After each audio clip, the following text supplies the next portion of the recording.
अरे हन बुझी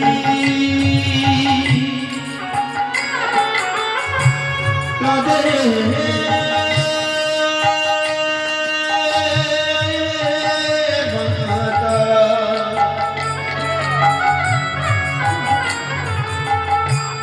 কত কানে জনমায়া বুঝি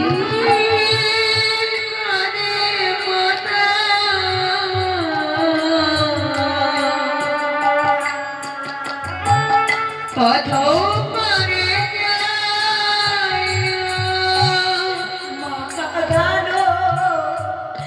ভালো নয় ওরে মাকানো ভালো নয়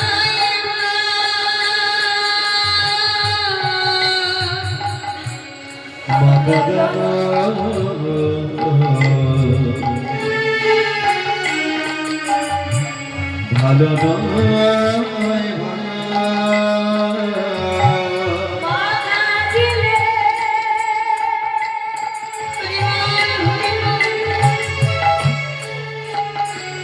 সারা জগৎ কাঁদে ভাই রে মাকানো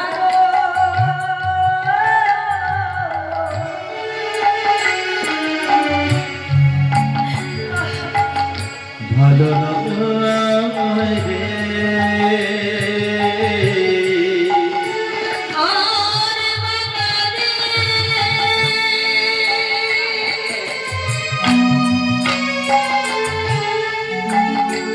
সারা জগৎ কাঁদে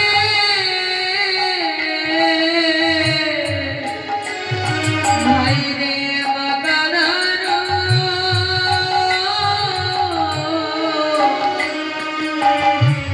ভালো নয় রে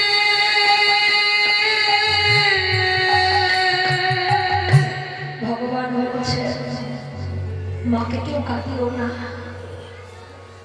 মাকে যদি কাঁদাও সারা জগৎ কাঁদবে। এই মাকে তোমরা কাঁদিও না, একমাত্র জগতের মা যাদের সঙ্গে সন্তানের নারীর টান। সন্তানের যদি শরীরে অসুখ আসে, আসার আগে মা বুঝতে পারে, কি পারে না, ঠিক সেই রকম যদি কোনো মায়ের কোনো ক্ষতি হয়ে যায় তার আগে সন্তানও কিন্তু বুঝতে পারে যে আমার শূন্য দিন আসছে। সবকিছু থাকা সত্ত্বেও মনে হয় সব শূন্য, কিছু নেই। তোমাদের যাদের মা আছে তাদের কাছে অনুরোধ করে বলছি গো, মাকে কখনো ব্যথা দিয়ে কথা বলো না। বাবা মায়ের এক মুঠ ভাতের জন্য পানি করে দিও না, কারণ ওই বাবা মা যখন আমাদের জন্ম দিয়ে মানুষ করেছে তিনি আমাদের ভাগাভাগি করে মানুষ করেনি।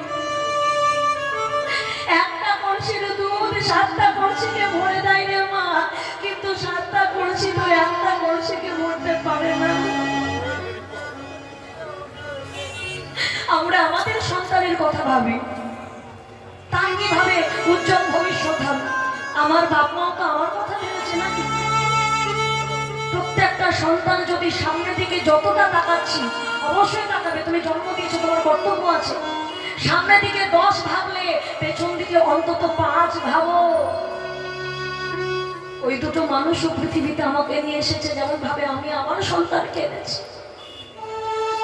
আমি আমার সন্তানকে মানুষ করতে যা কষ্ট করছি তার থেকে বেশি কষ্ট করেছে ওই মানুষগুলো। আমার সন্তানকে আমি সোনার চামচ মুখে দিয়ে জন্ম দিয়েছি, কিন্তু আমার বাপ মা আমাকে মাঠে খেতে মানুষ করেছে। নিজের সেদ্ধ ভাত খেয়ে ভ্যান ভাত খেয়ে আমাকে বড় করেছে, অথচ সেই মাকে ভাত দিতে গিয়ে আমাদের অভাব পড়ে যায়। বড় দুঃখ লাগে বাবা। কত বড় বাড়ি, মার্বেল বসানো মন্দির, সোনার বিগ্রহ, প্রতিদিন ক্ষীর ছানা মাখনের ভোগ দেয়। অথচ সেই বাড়ির মা বাবার জায়গা কোথায়? 10খানা ঘরের একটাতেও না, ওই সিঁড়ি ঘরের নিচে। ভালো করে তাকিয়ে দেখো বাবা, আজকে চারিদিকে যতগুলো বৃদ্ধাশ্রম আছে, যদি দয়াল সাহার কথা বিশ্বাস না হয়, আমি চাই না কেউ কোনোদিন বৃদ্ধাশ্রমে যাও, কিন্তু যদি তোমাদের মনে প্রশ্ন থাকে, একবার গিয়ে জিজ্ঞাসা করে আসবে কোনো ব্যক্তিকে যে মা, তুমি যে বৃদ্ধাশ্রমে আছো, তোমার সন্তান কি করে? আমার এই বয়স পর্যন্ত আমি যা শিক্ষা পেয়েছি, আমি গ্যারান্টি দিয়ে লিখে দেবো, কোনো ব্যক্তি বলবে না যে আমার ছেলে জমিতে চাষ করে। গ্যারান্টি। হয় ডাক্তার, হয় মাস্টার, হয় ইঞ্জিনিয়ার, হয় ব্যারিস্টার, কোনো চাষির মা বৃদ্ধাশ্রমে থাকে না। কেন থাকে না? কারণ চাষি জানে যে চাষ করে মাটি থেকে ফসল পেতে কতটা কষ্ট করতে হয়, যার জন্য চাষি এক মুঠ ভাত পেল না, এক মুঠ মা বাপের জন্য রেখে খায়। কিন্তু যারা জন্ম থেকে কোনোদিন অভাব কি জিনিস বোঝে না, তাদের কাছে বাবা মা মামি দাদি হয়ে থেকে যায়, মা বাবার হতে পারে না। এই মা বাবার ডাকের মধ্যে যে কত মায়া আছে, আমাদের সন্তানরা তো সেগুলো ভুলে যাচ্ছে। ভগবান শিক্ষা দিয়েছে, তোমরা মাকে কাঁদিও না, ঘরে যেতে হবে। আর যে বেলা নাই, আর বেলা নাই, বেলায় অবসান হইল, চলো যাই ঘরে, ময়না দেখিয়া প্রাণ,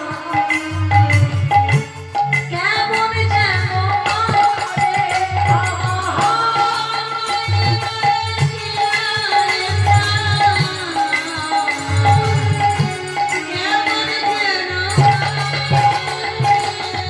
বেলা শেষ, আর বেলা নাই, আর বেলা নাই, আর বেলা নাই। ভেবে দেখো না, সত্যি বেলা নাই।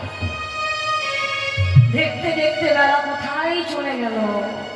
হ্যাঁ, আজ নয় কাল, কাল নয় পরশু করতে করতে আমাদের গোনা বীর্য সব ফুরিয়ে গেল। বেলা নাই। যেই মুর্শিদাবাদ থেকে আমরা এসেছি বাবা, সেই মুর্শিদাবাদের কান্ধির রাজা ছিলেন। কি নাম ছিল? কান্দি রাজার নাম কি ছিল? জমিদার লালা। হরিবল। কান্দি রাজা জগৎ শেঠ নয়, নসিপুরে জগৎ শেঠের বাড়ি বন্ধু ছিলেন। হ্যাঁ, কান্দি রাজার নাম ছিল কৃষ্ণচন্দ্র, কাগজ কলমে তাকে ডাকা হতো লালা বাবু বলে। জমিদার লালা। কাগজ কলমে নাম ছিল কৃষ্ণচন্দ্র, যেমন কৃষ্ণনগরের রাজা কৃষ্ণচন্দ্র, ঠিক কান্দি রাজার নামও ছিল কৃষ্ণচন্দ্র। একদিন ওই কৃষ্ণচন্দ্র লালা বাবু পালকি চড়ে নিজের রাজ্যের ভেতরে ফিরছে। অবশেষে লক্ষ্য করলে একটা ছোট্ট মেয়ে, একটা রজকন্যা, রজক মানে ধোপা, সেই ধোপার মেয়ে ধোপাকে বলছে, বাবুজি, বাবুজি, বাবুজি গো,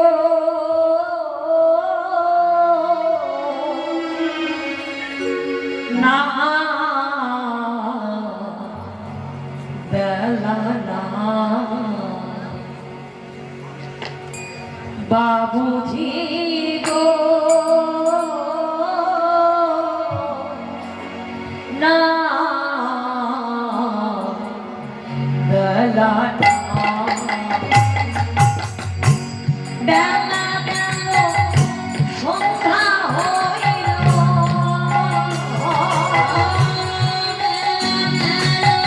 সন্ধ্যা হইল, বাবুজি বেলা গেল, সন্ধ্যা হইল, তুমি বাসনায় আগুন না,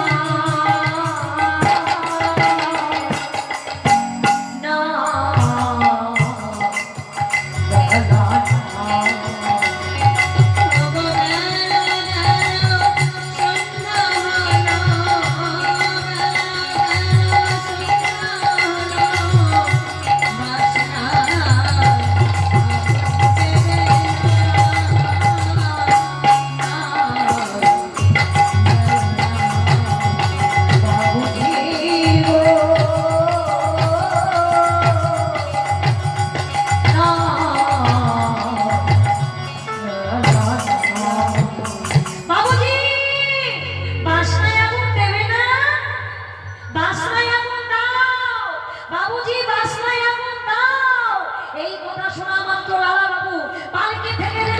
ছুটতে গিয়ে ওই রজকন্যাকে বুকে জড়িয়ে ধরেছে।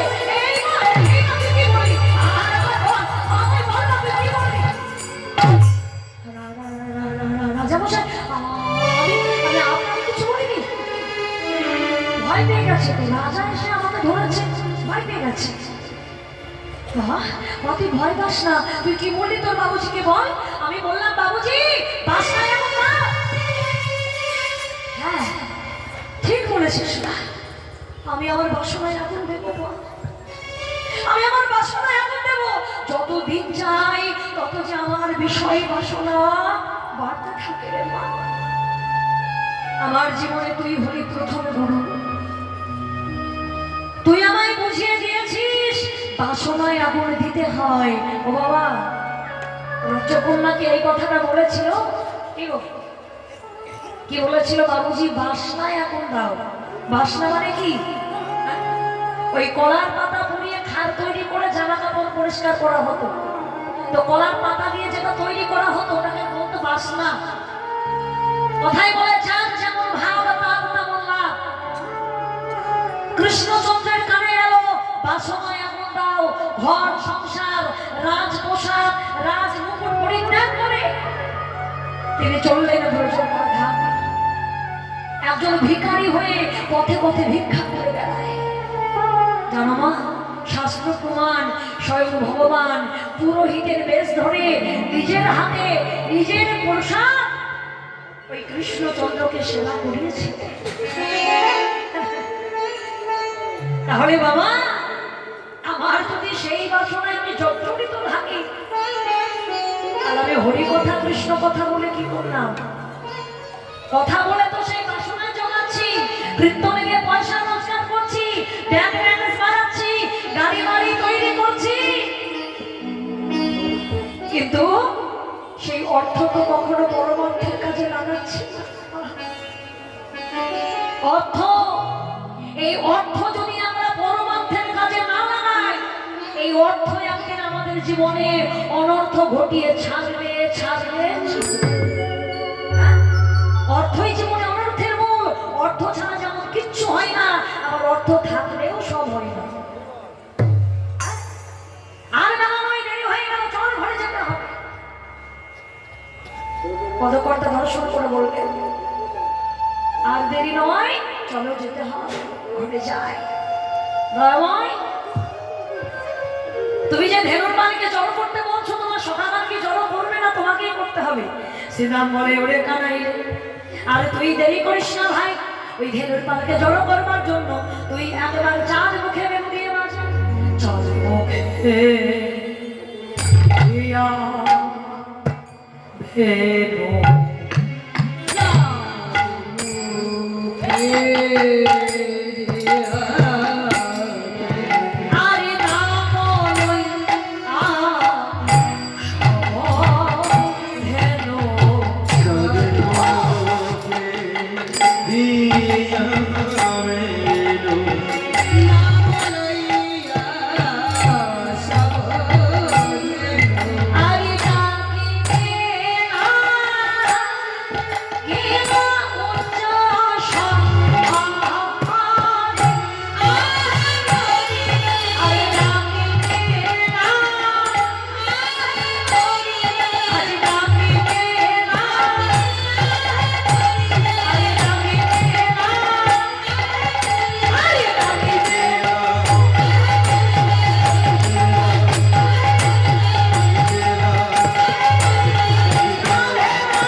অমনি ধেনুর পালে ছোটাছুটি শুরু করলেন।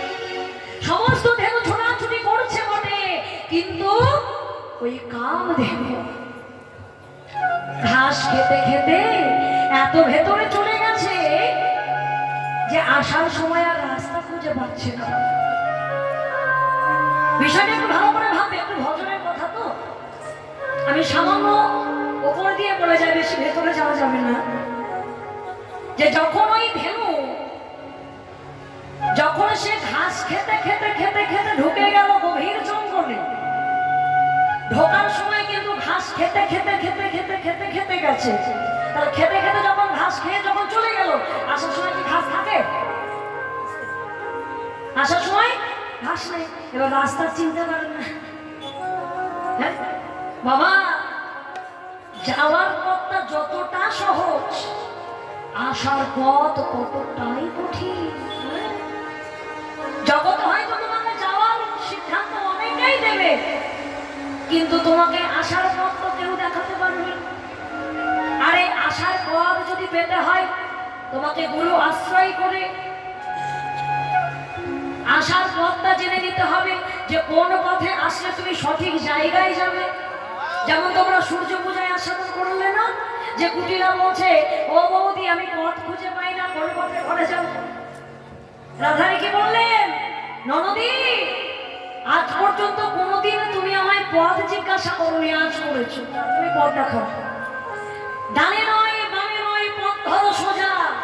কারো পথ যদি সোজা থাকে, একদিন না একদিন সে নিজের লক্ষ্যে পৌঁছাবেই পৌঁছাবে। প্রেম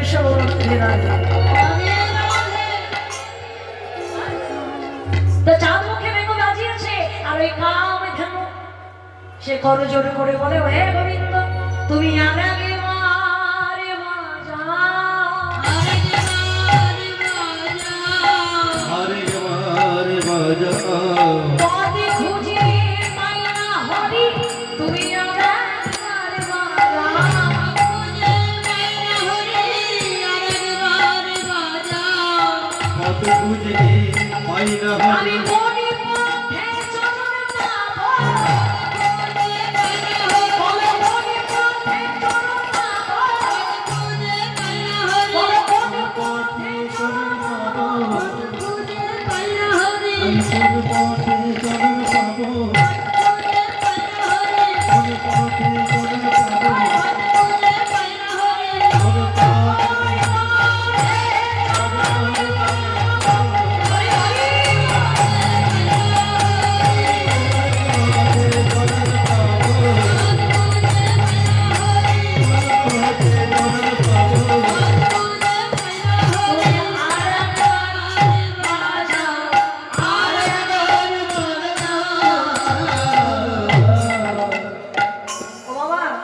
ভগবান তো এমনই কৃপাময়, তাই না? হ্যাঁ, কেউ যদি বলে হে গোবিন্দ আমায় পথ দেখাও, সে দেখাবে না? হ্যাঁ, শুধু পথ দেখানোর জন্য বসে আছে। তোমরা আমার কাছে চাও, আরে চাও শুধু, দেখো দিতে হয়, সব দিয়ে দেবে। গোবিন্দ আমার তখন কি করলেন, আবার মুরলি ধরে বাজালেন। যেই না আবার বেনু বাজালেন, অমনি ধেনুর দলে ছুটে ছুটে আসলেন। কেমন ভাবে অনুসারে বেনুর ফুটিয়ে না ভালো সব, অনুসারে বেনুরা ফুটিয়ে না ভালো সব, আসি আমি নিজ সুখে, আসি আমি নিজ সুখে। যে বলে যে ধেনু ছিল ফিরাইয়া কত কইল হরি,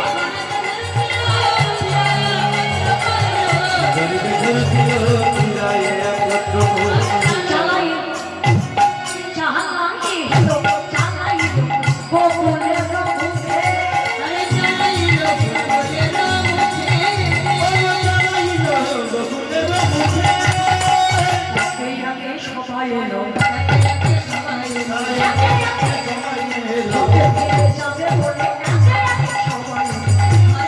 যাবে, ওই তৈরি ঘরে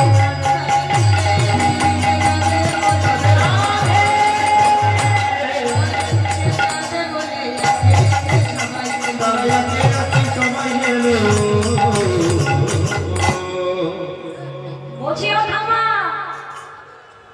এখনই ঘুমোলে কি হবে? রাজনীতি থেকে বলছি ঘরে যাবে না?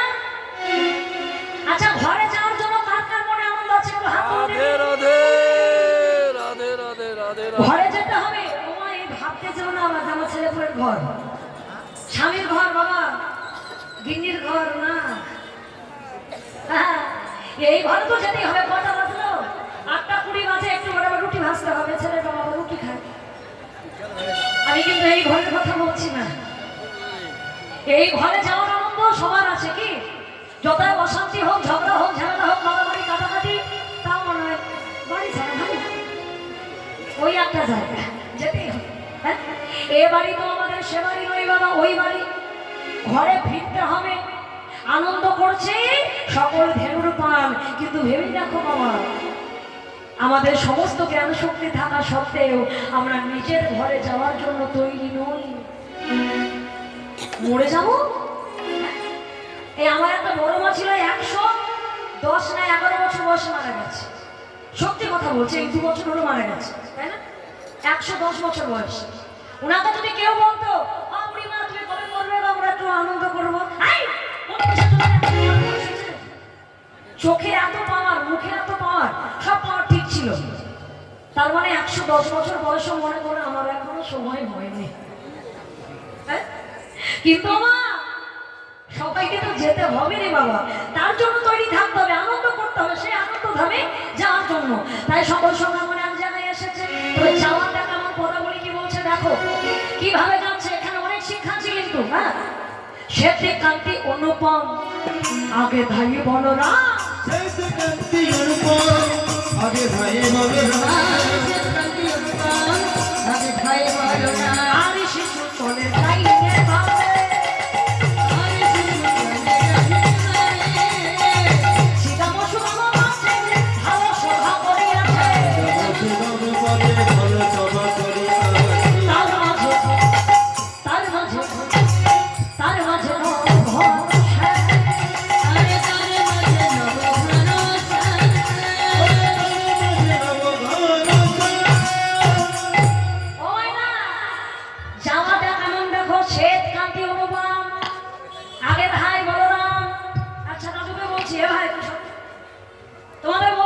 বয়স কত হবে? হ্যাঁ, মাত্র 82। আচ্ছা, ভালো কথা। তা ও দাদু, তা তোমাদের দেহ থেকে কে চলে গেছে বলো তো? সে আর নাই, কে চলে গেছে? দেহ থেকে কে চলে গেছে, এখন আর নাই? দাদু ভাবছে আমাদের নতুন করে শুরু হলো, আমি এবার কি করে বলবো? রাধে রাধে।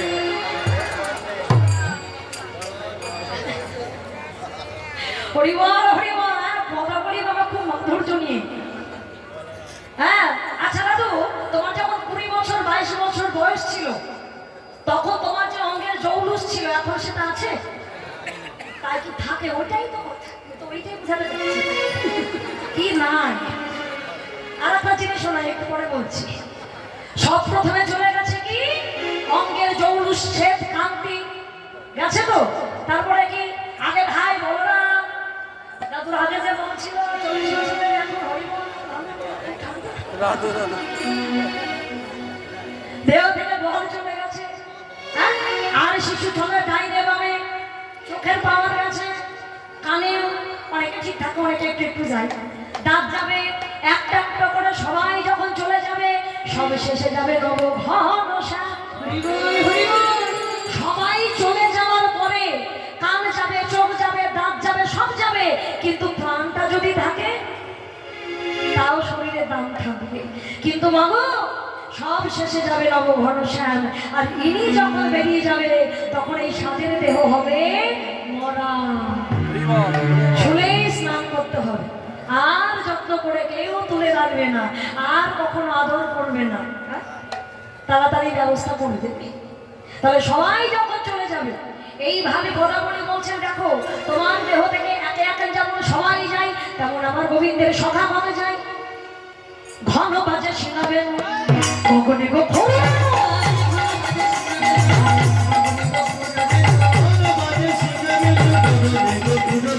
পথে চলো, পথে চলো, চলো কত রঙে,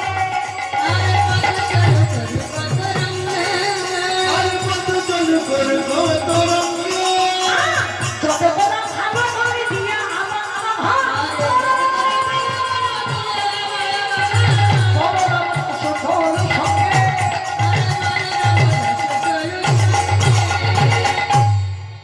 এই যে পদটা আস্বাদন করলাম, এই পদখানি রচনা করেছেন পদকর্তা বলরাম দাস। তিনি বলছেন ঘন বাজে সিংহা বেনু। সিংহা বাজাতে কে গো মা? বলাই দাদা বেনু বাজান গোবিন্দ। ঘন বাজে সিংহা বেনু, গগনে গখুর রেণু। গগন আকাশ, গোখুর মানে গাভীর পায়ের খুর, আর রেণু রেণু মানে ধুলো। তো গাভী যখন দৌড়ায় কি হয়, ওই রাস্তার ধুলোগুলো খুঁড়ে বেঁধে বেঁধে এইভাবে উড়ে যায়, মনে হয় যেন গগন ভেদ করছে। আহা, এইভাবে সকল সকাল রঙ্গ করতে করতে পথ দিয়ে যাচ্ছে। আর যখন ওই পথ দিয়ে যাই, তখন রাধা রানী সখীদের বলে মরমিয়া, আমার বধুর তো যাওয়ার সময় হলো, আমার বধূ দর্শনে আমার স্বাদ মেটে নাই, তাই আমি আমার বধূ দর্শন পেতে চাই। বলতো মরমি, আমার বধূ দর্শন পাবো কি করে? তখন ললিতা বলে ও সখী রে, তুই একখানা ঘৃতের প্রদীপ সাজা, আর ছলা করে ঘরের বাইরে হয়ে পথে দাঁড়া, এই পথ দিয়ে তোর বধূ আসবে, তুই তোর বধূকে দর্শন পাবি। তখন রাধারানী প্রদীপ হাতে নিয়ে এইবার পথে গিয়ে দাঁড়িয়েছে। আর পথে গিয়ে দাঁড়িয়ে রাখে গোবিন্দ আমার রাখাল বেশে যাচ্ছে, ওই মা বেশে, ও বধূ এসো এসো, ওই মা বেশে আইসো আমার ঘর। হ্যাঁ ওই মা বেশে, ওই মা বেশে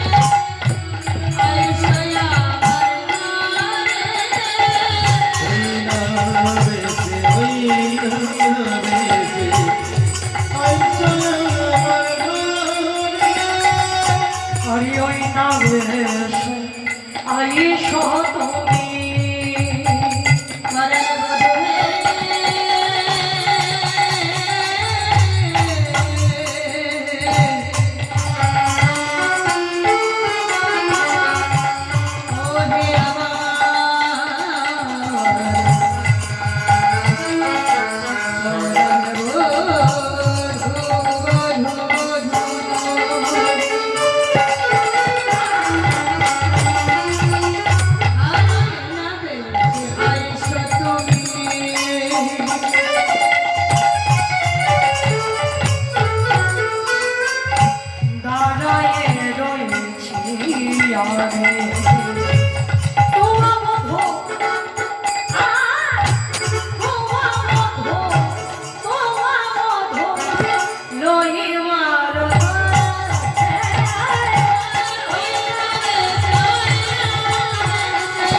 তোর লাগে চাই চারি পাবে, তাই করে ওহে বধূ ওরে আমার মন ফিরে যাইয়া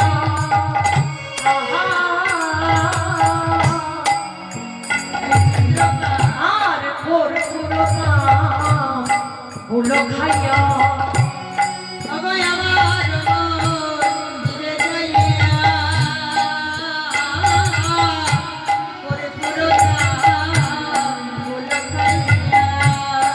আলি সমার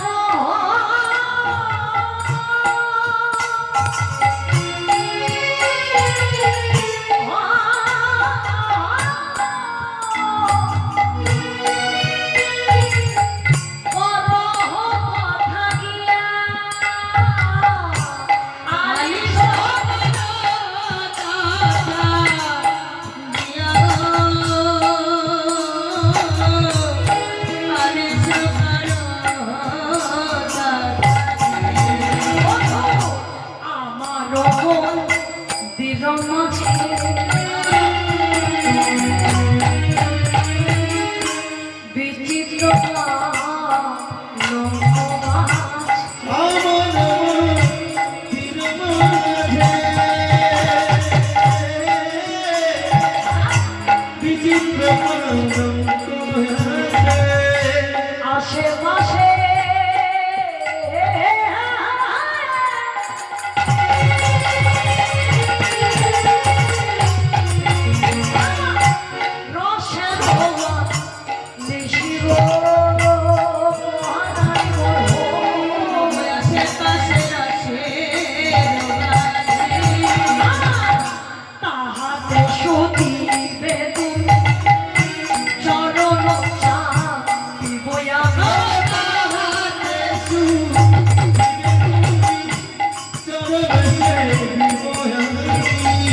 দূরে যাবে পরে রইয়া লিশি গো পরাণে বন্ধু আর দূরে যাবে মনে রয়া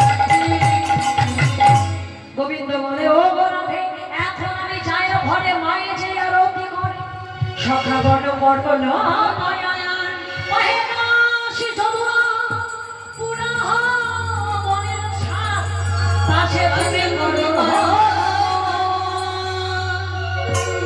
এই পদাবলী পদকর্তা যদুনাথের দাস লেখা পদাবলী তিনি বলছেন গোবিন্দ তুমি গায়ের বাসনা পূর্ণ করো গোবিন্দ বলছেন না ওইদিকে রয়েছে আমার বাৎসল্য প্রমময়ী মা সে আমায় বাৎসল্য রসে টানছে মধুর রসের রাধা রানী রাধে তোমার বাসনা পূর্ণ হবে আজ মধ্য ঋষিতে সেই রাস মঞ্চে তোমার বাসনা পূর্ণ করব এখন আমার বিদায় দাও এই বলে গোবিন্দ আমার বিদায় নিলেন বিদায় নিয়ে সকালে নিয়ে ঘরে যাচ্ছে আরে ছোট্টি ছোট্টি গাইয়া ছোট সে গোয়াল আরে ছোট সে মেরো মদন গোপাল ছোটি ছোটি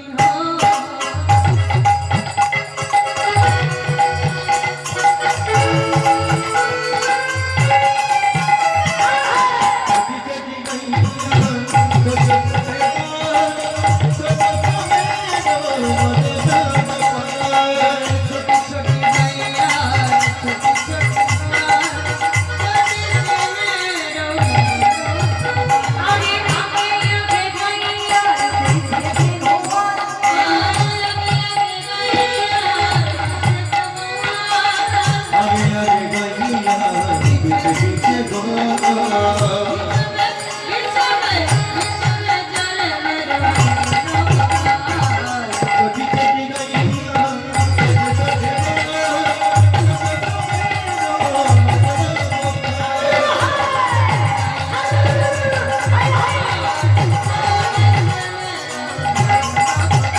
আরে ভাসে ভাসে গাইয়া ঘুরে ফিরে গোপাল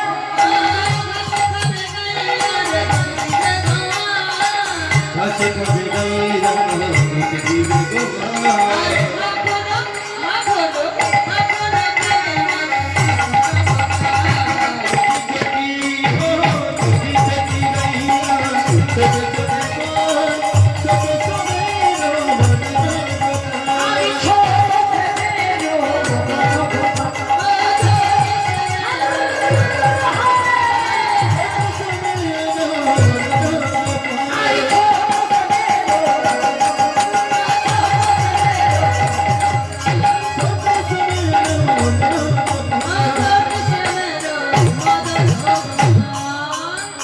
যশোমতী মাইয়া দাঁড়িয়ে আছে গোপাল এখানে ফল নিয়ে এসেছে কি রে আচ্ছা নন্দ দুলাল বাচ্চা যশোদা দুলাল এতক্ষণে বসে খালো কাহারো চাওয়াল মনে কি পড়ে না মনে কি পড়ে না এ অভাগিনী মায়ের কথা তোর মনে কি পড়ে না গোপাল দেখছে মা খুব রেগে গেছে এবার রাগ ভাঙানোর জন্য কি করতে হয় হ্যাঁ শোনা মোবাইল রাখ আর দেখিস না বাবা সব দুটো যাবে হ্যাঁ শোনা বল তো বাবা আমার দিকে দেখা বলছি মা যদি খুব রেগে যায় তাহলে মা রাগ ভাঙাবি কি করে তোর মোবাইল দিচ্ছে না খুব রেগে গেছে কি করবি হ্যাঁ বই বই পড়তে বসবি আহ, কি সুন্দর যুক্তি বলছে পড়তে বসবো তাহলে জানে যে পড়তে বসলে মায়ের রাগ ভেঙে যাবে হ্যাঁ আর শোন আর একটা জিনিস শিখে না যদি মা খুব রেগে যায় না গোপাল কি করেছে মায়ের পেছন দিকে গিয়ে আঁচল ধরে বলে মা গো আমার ক্ষুধা পেয়েছে আমার কোথায় যখন চলে যাচ্ছে মা গো আমার ক্ষুধা পেয়েছে। মার কাছে যদি সন্তান খেতে চায় তোমার রাগ থাকে বলে আগে খেতে তো তুই শাসন করে বলি তো মা হ্যাঁ বাসা দেরি করিস নাই খেতে দেবো তার আগে আমি আরতিটা সেরে নিই এই বলে মা আমার আরতি করছে আরতি করে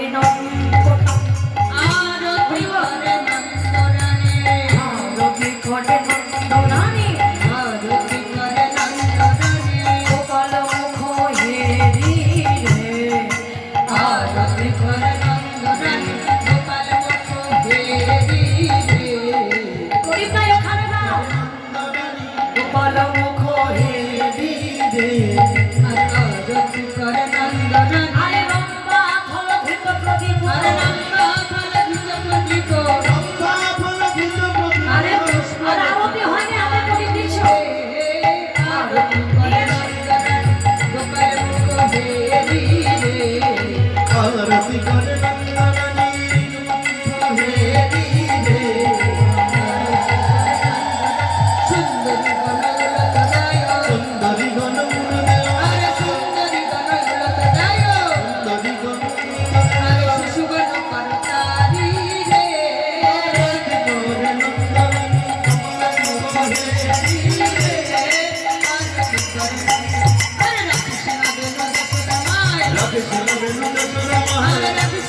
কৃষ্ণ বিষ্ণু যশোদামা আর করে নেবে দুনো ভাই রে রসিক হরে নন্দরানী উলুধ্বনি, রাধে। রসিক হরে নন্দরানী মকর গধি গাইছিল মকর গধি গাইছিল হয়ে নাম কানাই রে রসিক হরে নন্দরানী ভুবন মুখ হেরি